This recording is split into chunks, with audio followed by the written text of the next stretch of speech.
अल्हम्दुलिल्लाहि रब्बिल आलमीन वस्सलातु वस्सलामु अला खातमिन नबिय्यीन अम्मा बाद फ़अऊज़ु बिल्लाहि मिनश शैतानिर रजीम बिस्मिल्लाहिर रहमानिर रहीम अस्सलातु वस्सलामु अलैका या रसूलल्लाह व अला आलिका व अस्हाबिका या हबीबल्लाह अस्सलातु वस्सलामु अलैका या नबियल्लाह व अला आलिका व अस्हाबिका या नूरल्लाह। আমার প্রাণপ্রিয় মাদানী চ্যানেলের দর্শক শ্রোতা যে যেখান থেকে দেখছেন সবাইকে মাদানী চ্যানেলের ধারাবাহিক অনুষ্ঠান কোরআন কি বলে এই পর্বে আপনাদেরকে স্বাগতম জানাচ্ছি। আল্লাহ তাআলা আপনাকে আপনার পরিবারের উপর আপনার সকল কাজের মধ্যে আল্লাহ তাআলা অফুরন্ত রহমত বরকত নাজিল করুন। আমরা আলোচনা শুরুর পূর্বে প্রত্যেকটা সময় দাওয়াত ইসলামীর মাদানী পরিবেশের মধ্যে দরুদ শরীফ ফজিলত বর্ণনা করা হয়। সে নিয়ম অনুযায়ী আমরা সর্বপ্রথম একটা দরুদ শরীফ ফজিলত শুনি। নবী করিম রউফুর রহিম সাল্লাল্লাহু তাআলা আলাইহি ওয়াসাল্লাম ইরশাদ করেন, মান সাল্লা আলাইয়া সাল্লাল্লাহু আলাইহি আশরান বিহা মালাকুন মুআক্কালুন বিহা হাত্তা ইউবাল্লিগানিহা। যে ব্যক্তি আমার উপর একবার দরুদ শরীফ পাঠ করবে আল্লাহ তাআলা তার উপর 10টি রহমত নাজিল করেন এবং একজন ফেরেশতা নিয়োগ করেন যে আমার নিকট এই দরুদ শরীফটিকে পৌঁছে দেন। এই জন্য একটা ফেরেশতা নিযুক্ত রয়েছে। আমার প্রাণপ্রিয় মাদানী চ্যানেল দর্শক শ্রোতা, এই হাদিস এর মধ্যে আমাদেরকে অনেক সুসংবাদ রয়েছে, আবার কিছু কুমন্ত্রণা আসতে পারে। যে হতে পারে কারো মনে এটা আসতে পারে যে রাসূল পাক সাল্লাল্লাহু আলাইহি ওয়াসাল্লামের দরবারে ফেরেশতারা সালাম পৌঁছে থেকে নয় আল্লাহ তাআলার দরবারে ফেরেশতারা, এটা একটা নবী করিম সাল্লাল্লাহু আলাইহি ওয়াসাল্লামের দরবারে শান মান ইজ্জত, এটা নিয়মের জন্য। যদি এরকম বলা হয় তাহলে আল্লাহ তাআলা শানের উপর আঘাত আসতে পারে যে জান কবজ করার জন্য আজরাইল আলাইহিস সালামকে নিযুক্ত করা, বিভিন্ন কাজের জন্য বিভিন্ন ফেরেশতা নিযুক্ত করা হয়েছে। এর অর্থ এই নয় যে আল্লাহ তাআলার ক্ষমতা নেই বিদায় বিভিন্ন ফেরেশতার মাধ্যমে কাজ নিচ্ছেন, নয়। এটা হচ্ছে আল্লাহ তাআলার শান মান, যে আল্লাহ তাআলার কুদরত কীভাবে সাজিয়েছেন। অনুরূপভাবে রাসূল পাক সাল্লাল্লাহু আলাইহি ওয়াসাল্লামকে আল্লাহ তাআলা অনেক বড় শানদার বা সৃষ্টির সেরা বানিয়েছেন। তো ফেরেশতার মুহতাজ বানান নাই যে আল্লাহর মাহবুব সাল্লাল্লাহু আলাইহি ওয়াসাল্লাম শুনতে পারেন। আল্লাহ তাআলা শোনার ক্ষমতা রাখেন, কিন্তু ফেরেশতার মাধ্যমে এটা একটা সিস্টেম বানিয়েছেন আল্লাহর মাহবুব সাল্লাল্লাহু শান। তো আমাদের উচিত আমরা যেন দরুদ শরীফ পাঠ করি, আমাদের নাম যেন রাসূল পাক সাল্লাল্লাহু আলাইহি ওয়াসাল্লাম দরবারে পৌঁছে যায় এবং এই পৌঁছতে রাসূল পাক সাল্লাল্লাহু আলাইহি ওয়াসাল্লাম দরুদ শরীফের কারণে কিয়ামতের দিন আমাদেরকে অত্যন্ত কাছে নেবেন, চিনতে পারবেন, আর যদি চিনতে পারেন আমাদের জন্য সুপারিশ করবেন। আল্লাহ তাআলা আমাদেরকে অধিক হারে দরুদ শরীফ পাঠ করার তৌফিক নসিব করুন। সাল্লু আলাল হাবিব সাল্লাল্লাহু আলা মুহাম্মদ সাল্লাল্লাহু আলাইহি ওয়াসাল্লাম সালাতু ওয়া সালামুন আলাইকা ইয়া রাসূলুল্লাহ। আমার প্রাণপ্রিয় মাদানী চ্যানেলের দর্শক শ্রোতা, আজকেও আমরা কোরআন কি বলে এই অনুষ্ঠানের মধ্যে একটি বিষয় আমরা শুনবো, সেটা হচ্ছে আহলে বাইতে রসুল যারা রয়েছেন তাদের শান মান ফজিলত সম্পর্কে ইনশাআল্লাহ আমরা জানব এবং আহলে বাইত বলতে কাকে বলা হয় সে সম্পর্কে আমরা ইনশাআল্লাহ শুনব। আল্লাহ তাআলা আল্লাহ তাআলা মাহবুবকে খিতাব করে ইরশাদ করেন, কুল্লা আসআলুকুম আলাইহি আজরান ইল্লাল মাওয়াদ্দাতা ফিল কুরবা। আল্লাহ তাআলা ইরশাদ, মাহবুব আপনি বলে দিন যে আমি নবুয়তের যে দায়িত্ব পালন করেছি, আমি যে দিন প্রচার করেছি, তোমাদের নিকট যে দিনের দাওয়াত নিয়ে এসেছি, সেটার জন্য কোনো বিনিময় আমি চাই না। শুধুমাত্র একটা জিনিস চাই, সেটা হচ্ছে আমার প্রতিবেশী যারা নিকট আত্মীয় আছে তাদের ভালোবাসায় তোমাদের থেকে চাই। কুরবা যেটা, সেটা দ্বারা উলামায়ে কেরাম লিখেছেন, সেটা দ্বারা উদ্দেশ্য হচ্ছে যে আহলে বাইতে রসুল অর্থাৎ রাসূল পাক সাল্লাল্লাহু আলাইহি ওয়াসাল্লামের যারা আহলে বাইত রয়েছেন তাদের ভালোবাসা, সেটা আমাদের দেখে চেয়েছেন। আল্লাহ তাআলা হুকুম দিয়েছেন যেন বান্দাকে সেটার ব্যাপারে বলে দেয় যে এটার কোনো বিনিময় নাই, শুধু বিনিময় একটাই, সেটা হচ্ছে আল্লাহর মাহবুব সাল্লাল্লাহু আলাইহি ওয়াসাল্লামের যারা আহলে বাইত তাদের ভালোবাসা, এটা দাবি করেছেন, অন্য কোনো বিনিময় নয়। এছাড়া আহলে বাইত সম্পর্কে ফজিলত সম্পর্কে অন্য আয়াতের মধ্যে আল্লাহ তাআলা ইরশাদ করেছেন, যেমন সূরা আহজাবের মধ্যে উল্লেখ রয়েছে 33 নম্বর আয়াতে আল্লাহ তাআলা ইরশাদ করেন, ইন্নামা ইউরিদুল্লাহু লিইয়ুযহিবা আনকুমুর রিজসা আহলাল বাইতি ওয়া ইউতাহহিরাকুম তাতহীরা। তো আল্লাহ তাআলা ইরশাদ করেন যে আল্লাহ তাআলা এটাই চান যে তোমাদের থেকে নাপাকি দূর করবেন, এবং হে নবী আপনার যারা ঘরওয়াল রয়েছে যে তাদেরকে খুবই পাক পবিত্র করবেন, এটা আল্লাহ তাআলার ইচ্ছা। হযরত উম্মে সালমা রাদিয়াল্লাহু তাআলা আনহা বলেন যে এই আয়াতটি আমার ঘরে নাজিল হয়েছে, যে হযরত ফাতেমাতুজ জাহরা রাদিয়াল্লাহু তাআলা আনহা উনি কিছু খানা নিয়ে আসলেন, তো হুজুর সাল্লাল্লাহু আলাইহি ওয়াসাল্লামের দরবারে সেটা পেশ করলেন। উনি আমার ঘরে ছিলেন। এ সময় রাসূল পাক সাল্লাল্লাহু আলাইহি ওয়াসাল্লাম করলেন যে তোমার স্বামী এবং তোমার দুনো শাহজাদাকেও ডেকে নাও। তারা যখন আসলেন তাদেরকে খানার জন্য বসালেন। তো এই অবস্থার মধ্যে আল্লাহ তাআলা এই আয়াতটি নাজিল করেন। আমার প্রাণপ্রিয় মাদানী চ্যানেল দর্শক শ্রোতা, এই দুটি আয়াত দ্বারা আমাদের কাছে সুস্পষ্ট যে আহলে বাইত রাসূল এর মর্যাদা আল্লাহ তাআলার নিকট কতটুকু রয়েছে। এখন প্রশ্ন আসতে পারে, আহলে বাইত রাসূল এরা কারা? তো এই বিষয়ে আমাদেরকে জানা অবশ্যই দরকার যে আহলে বাইত রাসূল পরিবার বলতে তিন ধরনের, এটা তিন কিছু হযরত শেখ আব্দুল হক মুহাদ্দিস দেহলভী রহমতুল্লাহ তাআলা ওইটাকে তিন ভাগে ভাগ করেছেন। একটা আহলে বাইত সেটা নসবের কারণে হয়ে থাকে, একটা হচ্ছে সুকুনতের কারণে, আর একটা হচ্ছে ভেলাদতের কারণে, মানে বংশীয় মর্যাদার কারণে বংশীয়ভাবে কেউ আহলে বাইত রাসূল। সেটার মধ্যে যারা আব্দুল মুত্তালিব রাদিয়াল্লাহু তাআলা বংশধর, যাদেরকে বনু হাশেম বলা হয়, যেমন হযরত আব্বাস রাদিয়াল্লাহু তাআলা আনহু সহ যারা রয়েছেন এরাও, এবং কেউ এজাজিভাবে সম্মান, যেমন সালমান ফার্সি, উনি ফার্সি ছিলেন, উনিও জিজ্ঞাসা করেন আমি কি আপনার আহলে বাইতের অন্তর্ভুক্ত? রাসূল পাক সাল্লাল্লাহু আলাইহি ওয়াসাল্লাম তাকেও আহলে বাইতের অন্তর্ভুক্ত করেছেন, এটা এজাজিভাবে সম্মানের জন্য। কিন্তু বংশীয়ভাবে যারা রয়েছেন তারাও আহলে বাইতের অন্তর্ভুক্ত।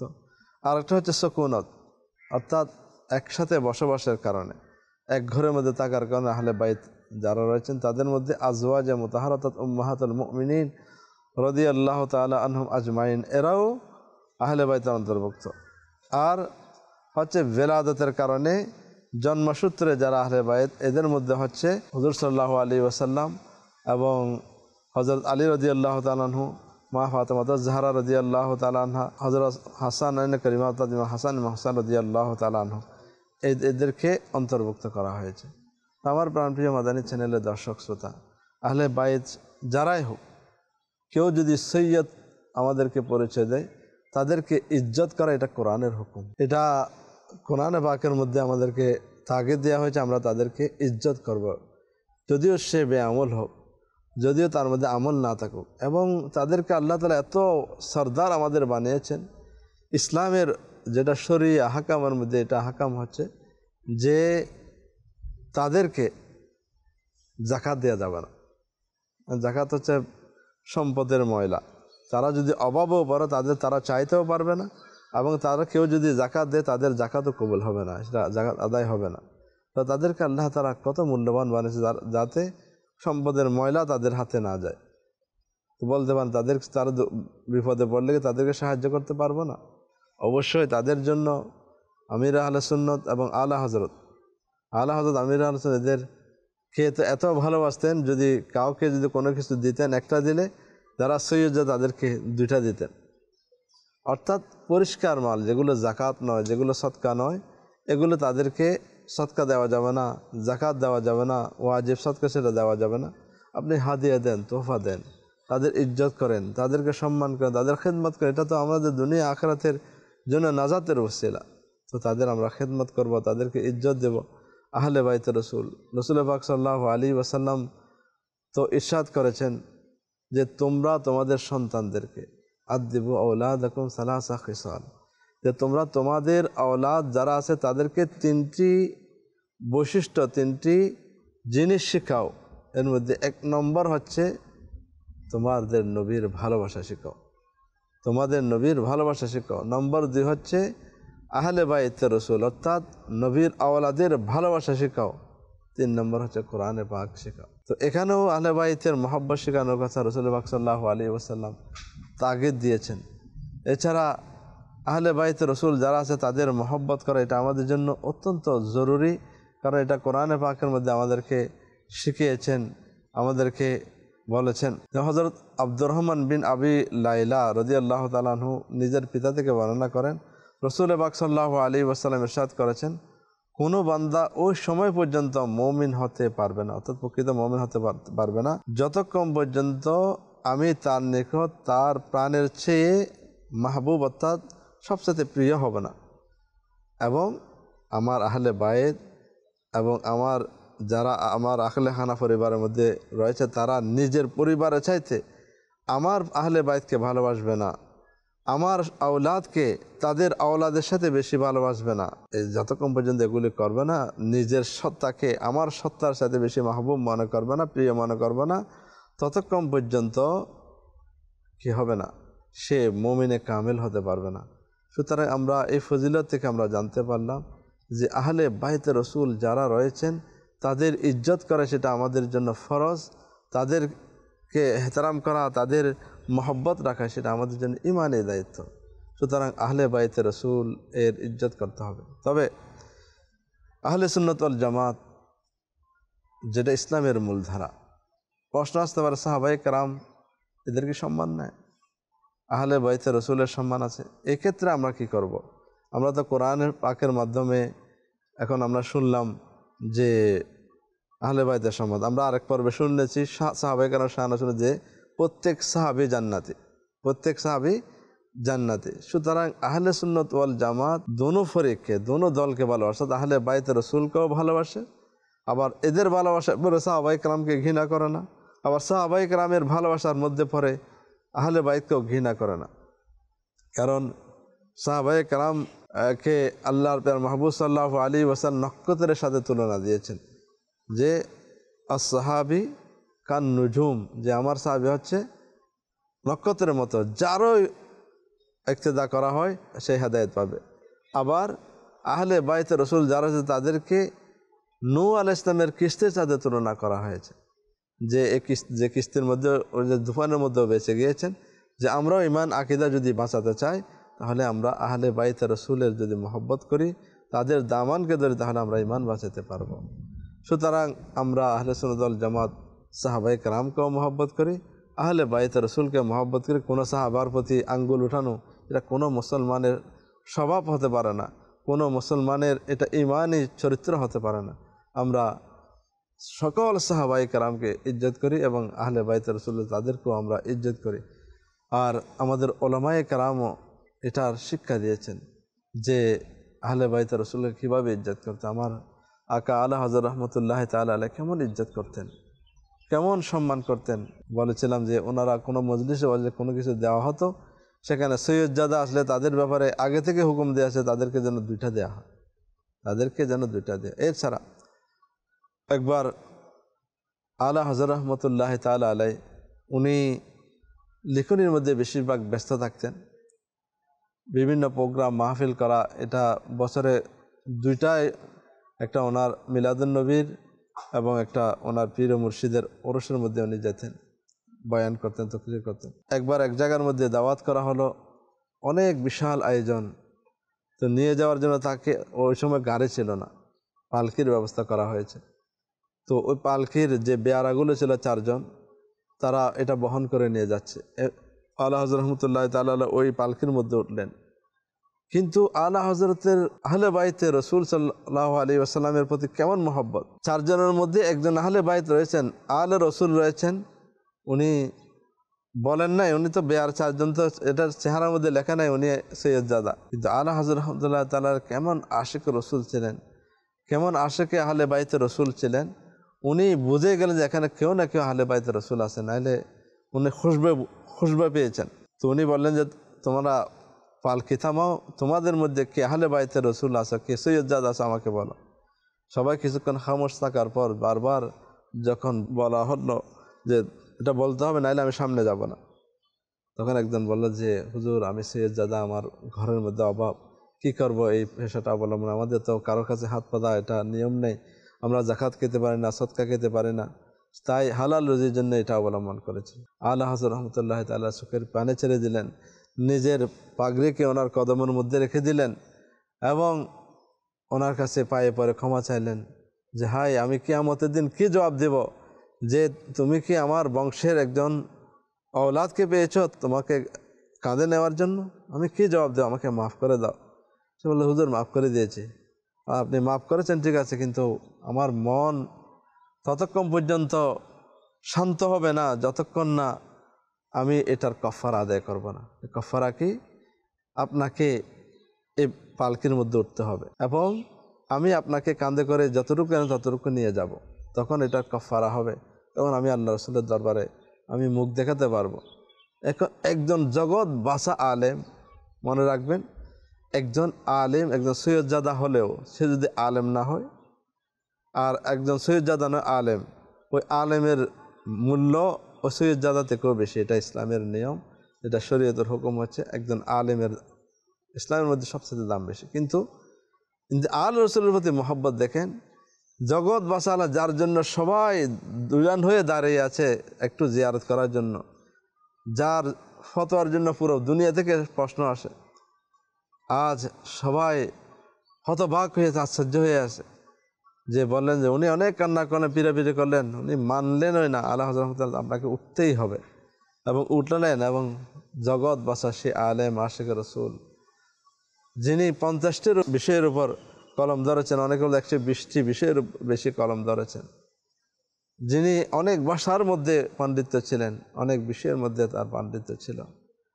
যিনি 13 বছর কয়েক মাসের মধ্যে পুরো আলেম মুফতির মসনদে বসেছেন, এমন বড় আলেম, একজন বেয়ারা, সাধারণ বেয়ারা কিন্তু সৈয়দজাদা, ওনার ইজ্জত এভাবে করলেন, নিজেকে কাঁধে নিয়ে চলতে লাগলেন, পুরো দুনিয়া দেখতে রইলেন। আমার প্রাণপ্রিয় মাদানী চ্যানেল দর্শক শ্রোতা, আজকে আমরা সেই আহলে বাইতের সম্পর্কে আমরা কোরআন এবং হাদিস দ্বারা আমরা জানতে পারলাম যে আহলে বাইত রসুল যারা রয়েছেন তারা হচ্ছে আমাদের জন্য নাজাতের উছিলা। আমরা যদি কিয়ামতের দিন বাঁচতে চাই, আমরা যদি ঈমানের পরিপূর্ণতা পেতে চাই, আমরা যদি আল্লাহ এবং রসুলের নৈকট্য যদি হাসিল করতে চাই, তাহলে সৈয়দজাদা যদি কেউ পরিচয় দেয়, আমরা তাদেরকে ইজ্জত করব। অনেকে বলেছে সৈয়দজাদা, তার প্রমাণ কি? প্রমাণ হচ্ছে যিনি বলেছেন ওইটাই প্রমাণ, আমার প্রমাণের দরকার না। হ্যাঁ, সে যদি মিথ্যা বলে থাকে সেটার জবাব তিনিই দেবেন।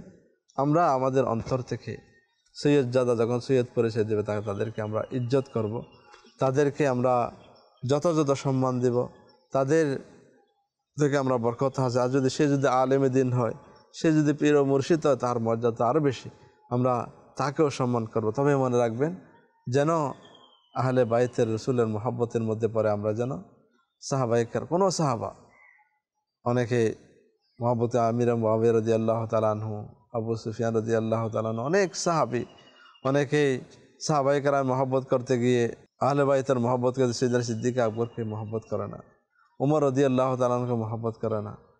এভাবে আমাদের সামঞ্জস্য রক্ষা করা হয় না। আমরা আহলে সুন্নাত ওয়াল জামাতের মধ্যে যারা আছি, আমরা সকল সাহাবীকে মহব্বত করব এবং আহলে বাইত রসুল যারা আছে তাদেরকেও মহব্বত করব। সব কিছু সামঞ্জস্য বজায় রাখা, এটা আহলে সুন্নাত ওয়াল জামাতের জন্য এটা জরুরি। আল্লাহ তাআলার দরবারে ফরিয়াদ করি, আমার আমির আহলে সুন্নাত আহলে বাইতের রসুলের এমন ইজ্জত করেন। এখনও যদি কেউ যদি মাদানী চ্যানেল সরাসরি লাইভ যদি মাদানী মুযাকারা মোলাকাত দেখেন, অনেক সাধারণ ইসলামী ভাই, না তার দাঁড়িয়ে আছে না তার কিন্তু কেউ যদি পরিচয় যে উনি আহলে রসুল, অনেক ওনার মুরিদ রয়েছেন, মুরিদকে কেউ হাত চুমু দেয়, কিন্তু আমির আহলে সুন্নাত এমন একটা জাত, লাইভের মধ্যে পুরো দুনিয়া দেখছেন, যার লক্ষ লক্ষ বিভিন্ন ভাষাভাষী পুরো দুনিয়ার মধ্যে মুরিদ, যিনি এমন একদম সত্তা, যার হানাফিরা মুরিদ, শাফি মুরিদ, যারা ফর্সা ঘোরা রয়েছে তারা মুরিদ, যারা বেলালি কালারের ইউরোপিয়ান কান্ট্রি আর আমেরিকার বলেন সমস্ত দেশের লোক, বিভিন্ন দেশের আমির আহলে সুন্নাতের মুরিদ। কিন্তু উনি এটার পরোয়া না করে কেউ যদি আহলে বাইত রসুলের পরিচয় ওনার হাতে চুমু দিয়ে দেয়, এটা আমাদেরকে শিক্ষা দিচ্ছে আহলে বাইত রসুলকে কীভাবে সম্মান করতে হয়। আল্লাহ তাআলা আমাদেরকে আহলে বাইত রসুলের ইজ্জত, মহব্বত, ভালোবাসা অন্তরে ধারণ করার এবং সেটাকে যথাযথ ইজ্জত করার তৌফিক দান করে, এটা আমাদের নাজাতের ওসিলা হবে। আল্লাহ তাআলা আমাদেরকে বোঝার তৌফিক দান করুন। আল্লাহ তাআলা আহলে বাইত রসুলের মহব্বত, সাহাবায়ে কেরামের মহব্বত, আউলিয়া কেরামের মহব্বত, মা বাবার মহব্বত, কোরআনের মহব্বত আল্লাহ তাআলা আমাদেরকে দান করুন। আল্লাহ আপনাদের কাছে অনুরোধ, এই সমস্ত বিষয় যদি আমরা সবসময় জানার, মানার, আমরা যদি আগ্রহ রাখি মাদানী চ্যানেল দেখি, দাওয়াত ইসলামের বইগুলো পড়ি, অনেক আহলে বাইতের রসুলের উপর আমাদের বইগুলো রয়েছে, বয়ান রয়েছে, এগুলো আমরা শুনলে ইনশাআল্লাহ আজ্জা ওয়া জাল্লা আমরা বিভিন্ন বিষয় সম্পর্কে আমরা জানতে পারবো। আল্লাহ তাআলা আমাদেরকে আমল করার, আমাদেরকে জানার, বোঝার এবং আমল করার তৌফিক নসিব করুন। আমিন বিজাহি নবীল আমিন সাল্লাল্লাহু আলাইহি ওয়াসাল্লাম। সাল্লু আলাল হাবিব সাল্লাল্লাহু তাআলা আলা মুহাম্মদ।